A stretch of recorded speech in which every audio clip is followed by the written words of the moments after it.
So, last week I called some of you. Ifat Fatima, Vandana, Nandagopal, Atul Raj, many more.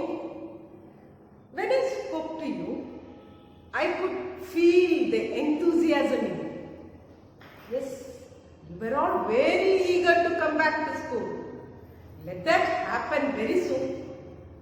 Others, keep waiting. I will be calling you, but keep in touch. Children, shall we go for a quick recap of our previous classes? Well, here's a surprise for you. Hello everyone, I am Rudraj from 9th standard. Today I am going to discuss about our last chemistry class. In last chemistry class, teacher discussed about Niels Bohr atom model, atomic theory and mass number. First, we can discuss about Niels Bohr atom model. Here are the main ideas of Bohr's atom model. Electrons revolve around the nucleus of an atom in fixed paths called orbits or shells. Electrons in each shell have a definite energy. Hence, shells are also called energy levels. As long as an electron revolves in a particular orbit, its energy remains constant. The energy of shells increases as the distance from the nucleus increases. The shells around the nucleus can be numbered from near the nucleus as 1, 2, 3, 4, 5 or represented by the letters K, L, M, N, O. These are the main ideas of Bohr's atom model. Based on this, we can see the model. The red point in center is called as nucleus. There are many orbits around the nucleus, which is called as shells or energy levels, which is represented by the letters K, L, M, N, O, etc. Now let's see what is mass number and atomic number. Before that, we can just take a look on this table.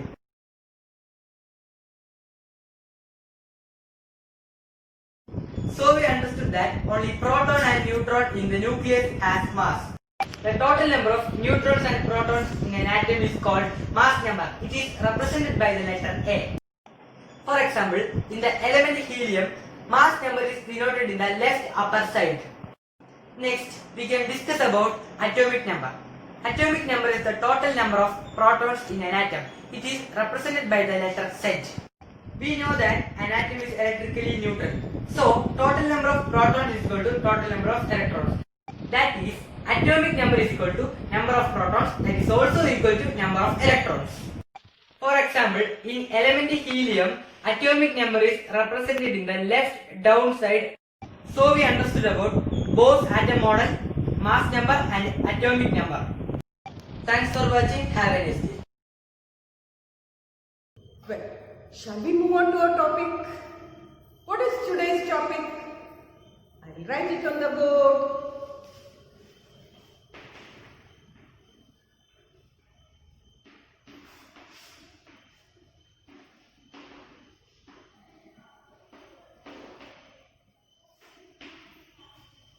Can you see the topic?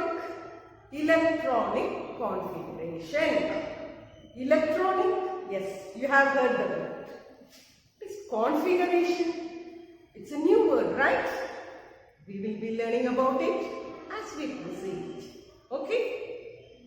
Well, children, can you compare your life with life of which existed few decades back? Yes. You're thinking, was it as comfortable as it is now? Think of the electronic appliances you have at your home, which makes your life more comfortable. Yes, I'm getting the answers. Fridge, air conditioner, mixie, table fan, a big 55-inch TV.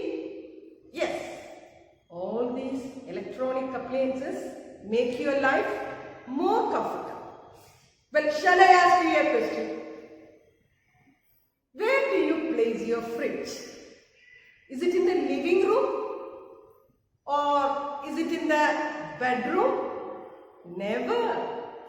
Well, where do you place your fridge? Yes, it is kept somewhere near the kitchen area. Now where do you place your air conditioner? Is it in the kitchen? Never. Well, dining room? Not at all. Then where do you place it? In the bedroom to make you more comfortable. Well, our topic is somewhere related to that.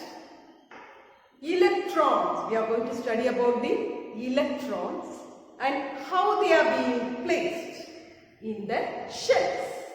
Well, in the previous 3 classes, we learnt about the structure of the atom. Whose theory was that? Niels Bohr.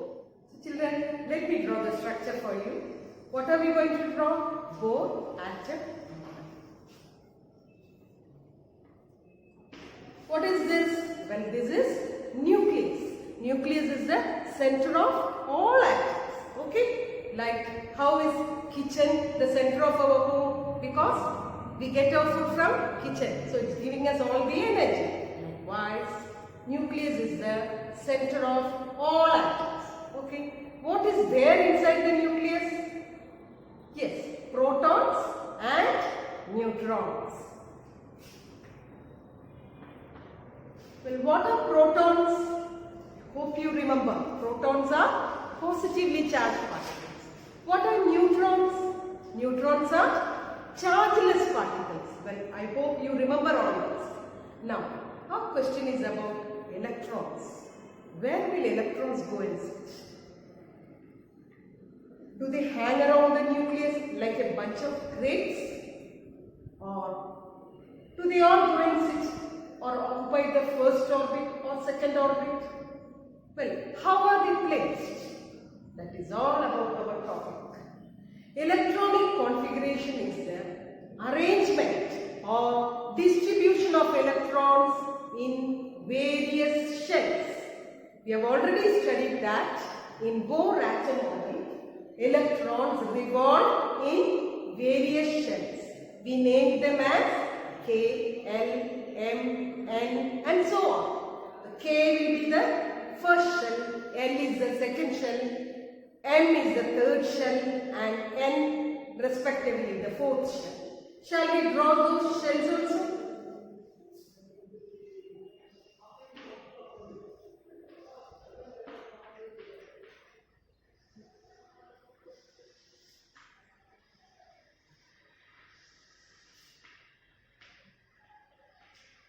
So coming back to Bohr atom model, this is nucleus.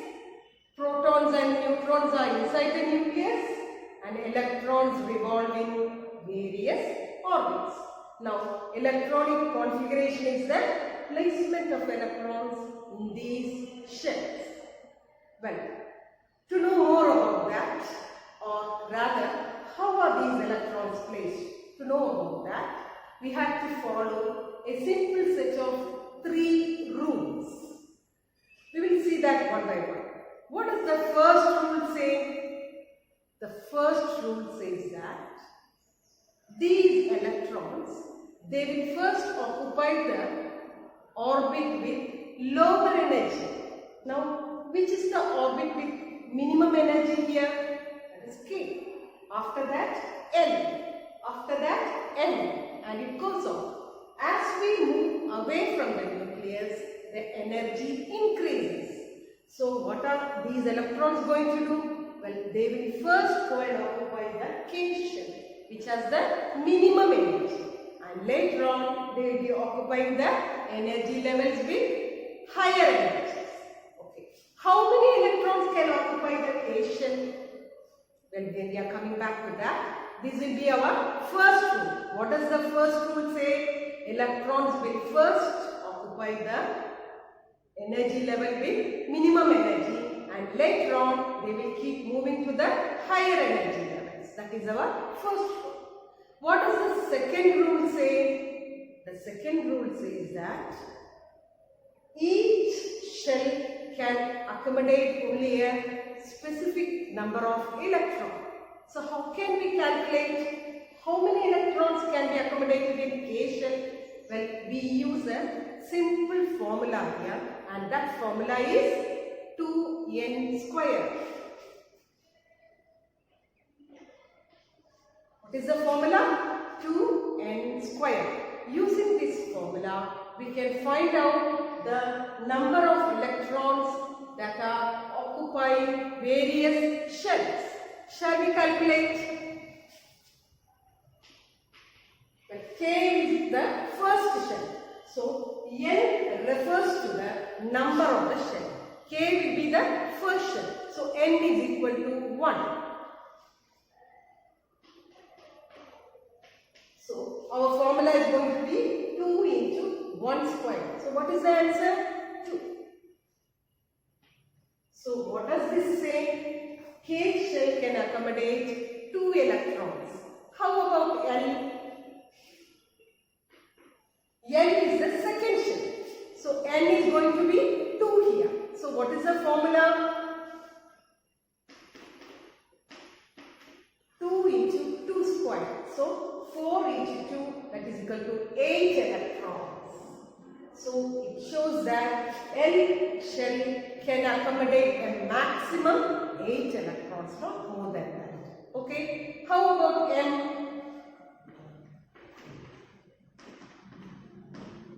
Here, 3 refers to the number of the shell. So, M is the third shell, and so N is 3 here. So, 2 into 3 square, that is 9. 9 into 2 is equal to 18. So, this shows that M shell can accommodate 18 electrons. Okay. Now, how about N shell?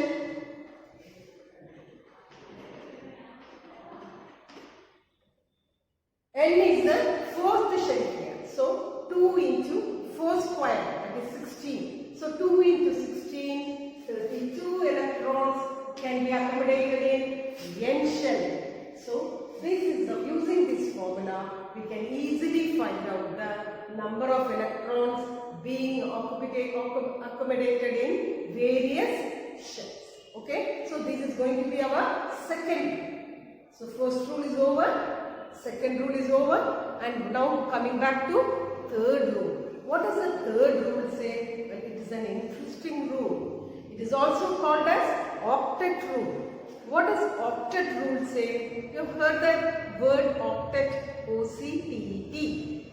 Octa refers to 8 in mathematics. Okay? So, octet rule says that all atoms, they try to accommodate 8 electrons in their outermost shell. What does the third rule say? All atoms try to accommodate 8 electrons in their outermost shell. Which is the outermost shell here? N. So, likewise, all electrons try to accommodate 8 electrons in their outermost shell. The outermost shell is also called as valence shell. And the electrons in these valence shells are called as valence electrons. What are they? Valence electrons. What are valence electrons? Valence electrons are those electrons which accommodate the outermost shell or which occupy the valence shell. Regarding all these valence electrons, valence shell, we will be studying in next chapter. We will see more clearly that. So, these are the 3 simple rules to find out the number of electrons in various shells of an atom. Okay, is it clear? Shall we quickly summarize the 3 rules?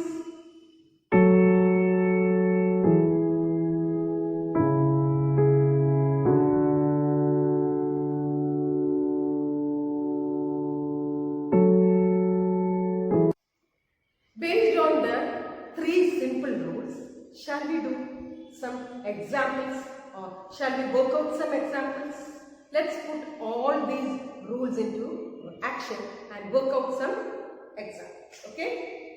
The first example is nitrogen. Children, previous class itself I have asked you to by heart all the elements from atomic number 1 to 20. So throughout this year we will require that. So see to that you by heart all the elements from 1 to 20. So what is nitrogen? What is the atomic number? It's going to be 7. And what is the mass number? It's 14. Now based on these simple rules, that is 3 rules, shall we draw the Bohr atom model and find out the electronic configuration? What are we learning here? We are going to find out the electronic configuration of all atoms from 1 to 20. So, shall we find out the electronic configuration of nitrogen atom? For that, we have to draw Bohr atom model of nitrogen atom. So, what is this? As we know, this is nucleus. How many protons are there inside the nucleus? 7, because 7 is the atomic number. How many neutrons are there? 14 minus 7, that is equal to 7. Okay, now we are going to fill the first shell, that is K shell. How many electrons can be accommodated in K shell? Only 2 electrons. How many electrons are there? 7 electrons. So out of 7 electrons, we are going to place the 2 electrons in the first shell, that is K shell. So how many electrons are remaining? 5 electrons. Where are we going to place that 5 electrons? Well, not in K shell. It's not possible. Because K shell can accommodate only 2 electrons. So, we are going to place these 5 electrons in the next shell, that is L shell.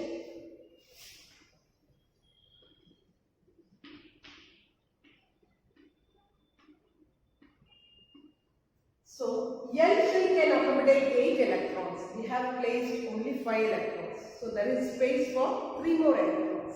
These dots represent the electrons. Now, over, we have drawn the Bohr atom model. Now, we are going to write the electronic configuration. What is the electronic configuration? 2, that is first shell, and 5, that is the second shell. 2, 5 is the electronic configuration of nitrogen atom. Have you understood? Shall we see one more example? Magnesium.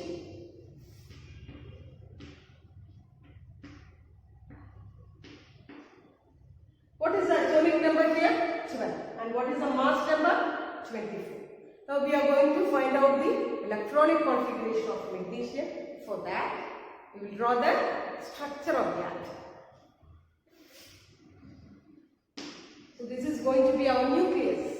What are there inside the nucleus? Protons and neutrons.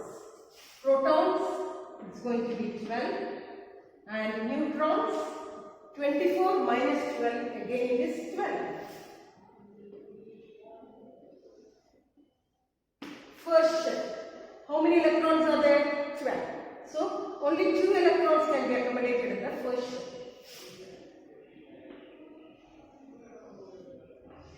Now, out of 12, 2 electrons have already been placed in the first shell. How about the remaining 10 electrons? Look at the L shell. How many electrons can be placed in the L shell?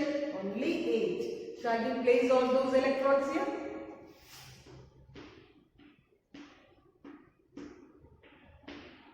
So, 8 electrons have been placed in the second shell. So, 8 plus 2, 10.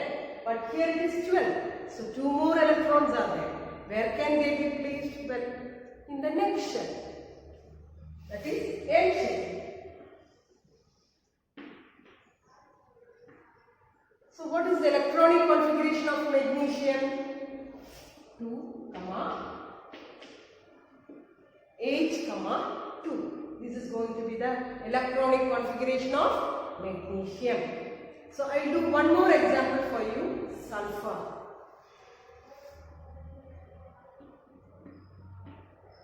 So what is the configuration? With Bohr atom model we will do it.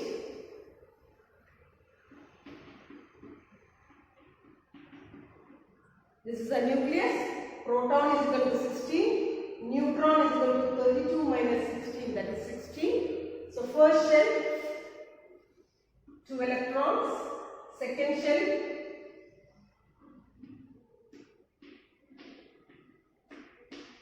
8 electrons. So 8 plus 2 plus 8, 10. So remaining 6 electrons, we are going to place them in the next shell.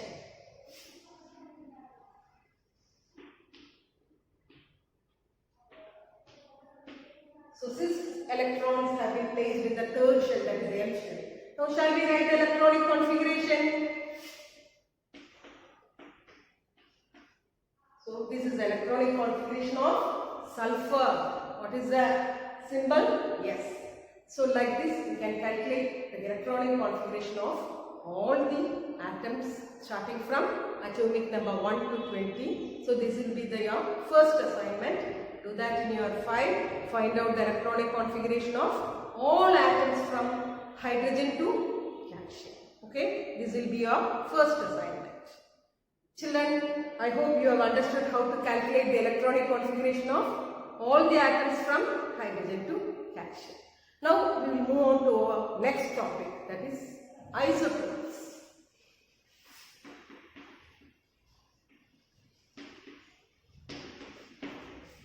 Before moving into the topic, I have a fun task for you. Okay? Now look at the picture here.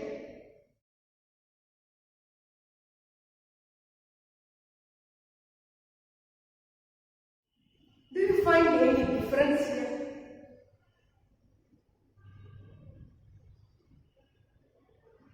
What is the atomic number of all these three atoms?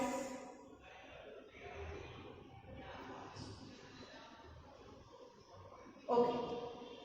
I think you had a proper examination of the picture. Now, drawing those pictures on the board, we will find out that, or we are going to solve the chapter column here. Okay. So we have a table here. In that we have three names: protium, deuterium, tritium. So these are all elements with same atomic number. So looking at the picture, what is the atomic number of protium? 1. Deuterium? 1. Tritium? 1. What is the mass number? For that you have to add the proton number of protons and neutrons. So for protium it is 1. For deuterium it is 2. And tritium it is 3. What is the number of protons here? Again it is 1, 1, 1. What is the number of electrons? Well, it is going to be the same number of protons. So 1, 1, 1. Now what about the number of neutrons? Look at the neutrons in protium. How much is it? 0. Neutrons in deuterium? 1. And neutrons in tritium? 2. Now which fundamental particle differs in all these three atoms? Look at the table and tell me. It's the number of neutrons. Neutrons is a fundamental particle which differs in all these three atoms. How about their atomic number? So atomic number is same for all these three atoms and mass number is different. So we are coming back to our topic here.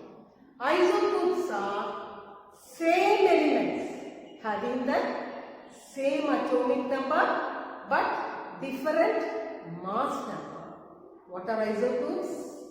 Isotopes of same elements have same atomic number but different mass number.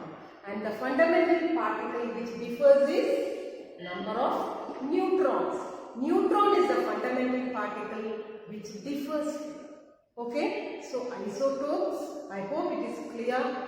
Here we are talking about the isotopes of hydrogen. What is this protium, deuterium and tritium? These three are the isotopes of hydrogen atom. Okay, now we have more isotopes in our textbook. We will learn about that one by one.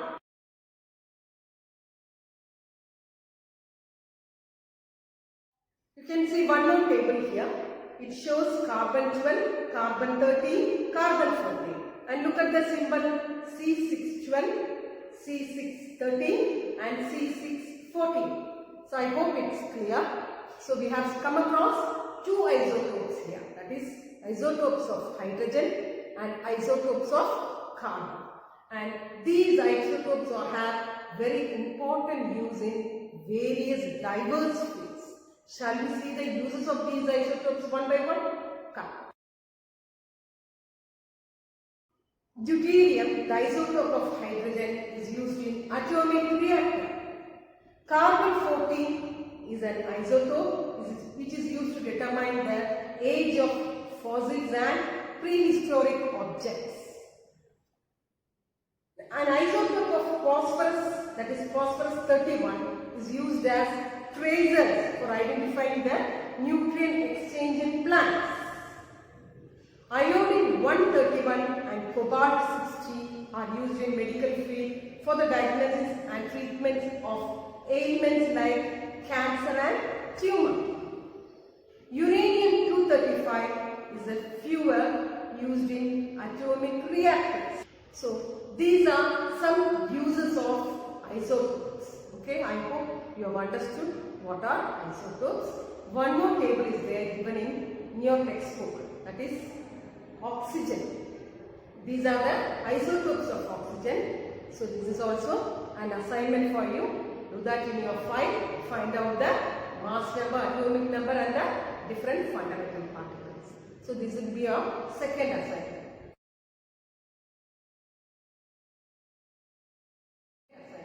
So children, let me conclude my class here.